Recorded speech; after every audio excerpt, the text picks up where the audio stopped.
Bem-vindos ao canal oficial de games da Warner aqui no Brasil. Eu sou Fernando Maidana. E eu sou o Vinícius e hoje a gente vai falar de LEGO Os Incríveis. Martin Palmer, o produtor do jogo, tá aqui no Brasil. A gente vai trocar uma ideia com ele, além de ver também o jogo em primeira mão. Então já vai se inscrevendo no canal aí, já deixa aquele like também pra conferir o game.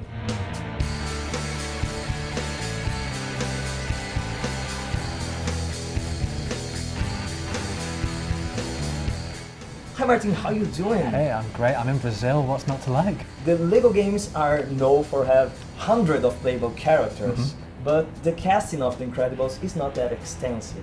So how do you intend to come over this limitation? Yeah, well, that's exactly what I thought the first time when I seen LEGO Incredibles as a concept. I thought, well, we've got the family members and they've got superpowers and that's great, but that's like 5 characters.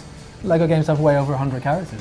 So what are we going to do? And then the more we watch the movies, the more we realise, well, not only do we have those, we have all the characters, the heroes that the Omnidroid killed, like Gazerbeam and those guys. We've got all of the superheroes that Edna Mode mentions, and we've got all the supervillains as well, and then we've got all the characters that aren't even superheroes as well, like Edna Mode. So actually, I can't remember the exact number, because there's a lot of secret characters that I can't talk about. There's way over 100 characters. Whoa. Yeah.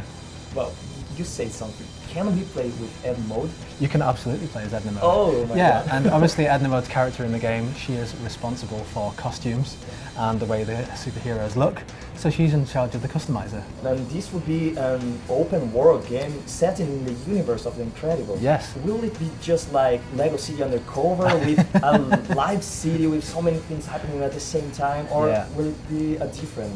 Yeah, I'm really, really happy that you mentioned LEGO City Undercover. I love that game. And yes, I know, right? It's a game that's based on 3 different things. So first and foremost, we're telling a LEGO retelling of LEGO The Incredibles 2 movie that's coming out later this year. So we're telling the story, taking you to all the coolest locations, all the best moments from that movie. We're also doing that for the original Incredibles movie that came out in 2005. But as well as those 2 things, which is telling the story, we also have a free world, open free roaming hub. And in this hub, there are things called crime waves. And the crime waves are basically, the hubs are completely overwhelmed with crime. There's so much crime in there that, you know, the citizens are under peril and it's just complete havoc. And the city is broken up into 12 different sections, 12 districts. Each one of these districts has its own set of crimes and it has its own crime lord as well. And these crime lords are a mixture of villains that are coming back from the first Incredibles movie, villains from the new Incredibles movie, and also some custom villains that we worked really closely with Pixar, with Disney Pixar, and came up with our own villains, with our own LEGO backstories and our own LEGO designs and that kind of thing. So obviously in LEGO games we don't take things too serious, so some of the backstories and the motivations for being evil for these these villains are absolutely hilarious. So yeah, that portion of the game, which is a huge portion of the game, is kind of similar to what it was in LEGO City. So yeah, there's a lot of crime and you've got to clean up the streets. You're a superhero, right? So you have mentioned that you're creating new stories to this game. And what are the challenges of creating new storylines still respecting the original plot?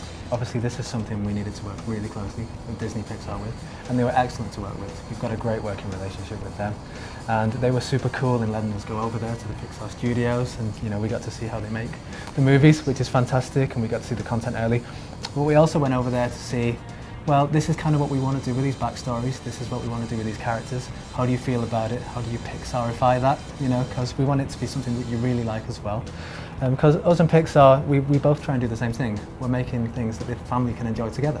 We're making video games that the family want to play together. They make stories and films that the family should watch together. And yeah, so it works very, very easily actually. And you are working very close with Pixar. Can we expect cameos and Easter eggs from all the Pixar movies in this game? Well, obviously one of the most charming and lovely things about watching any Pixar movie is that they celebrate all of their intellectual property. They like to do that. There's an Easter egg of something else in every single one of their movies. And it wouldn't be much of a LEGO Disney Pixar game if we didn't do that. I can't tell you too much about that, but I can tell you that there's an absolute license of love gone into this game, and that does include other things as well as The Incredibles.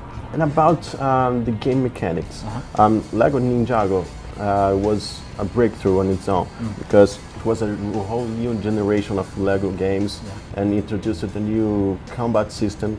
Can we expect some advancements on technology in this game as well? Yes, absolutely. One key thing we try to do on every LEGO game is to innovate. We always like to try and push forward because we want to make every game feel fresh.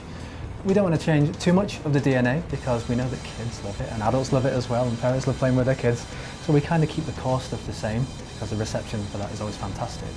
But as well as that, there's a balance to make sure that we're always pushing forward, always innovating. And the new things in the LEGO Incredibles, in fact, some things that we learned from Ninjago was that the free-roaming nature of that was really well received.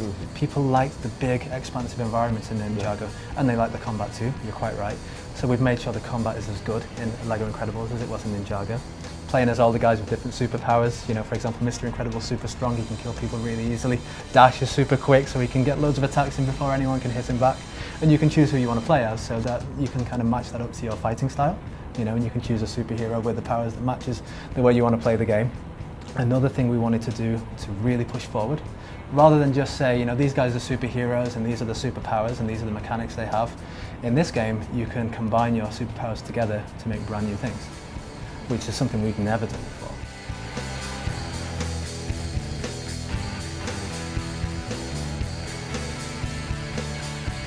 E aí, cara, você teve essa experiência de jogar com o Martin Palmer, ele te deu uma surra no jogo, como é que foi? Cara, foi muito bacana porque foi aquele contraste, né, do cara que fez o jogo e o cara que estava aprendendo na hora, mas mesmo assim tá muito divertido, dá pra jogar em família e jogar em conjunto é sempre muito bom. Eu achei muito legal que Os Incríveis 1 faz muito tempo, cara, faz mais de uma década que aconteceu, então esse jogo também serve como um recap pra você ver o que aconteceu e se preparar pro filme novo. Resgatar, e com muito conteúdo original, né, como o próprio Martin falou durante a entrevista. E outra coisa que ele falou pra gente um pouco mais cedo, e que a gente viu aparecendo ali, foi um easter egg da casa do Up, Altas Aventuras, passando lá no fundo, né, dá pra gente ver que ela apareceu ali durante a nossa gameplay.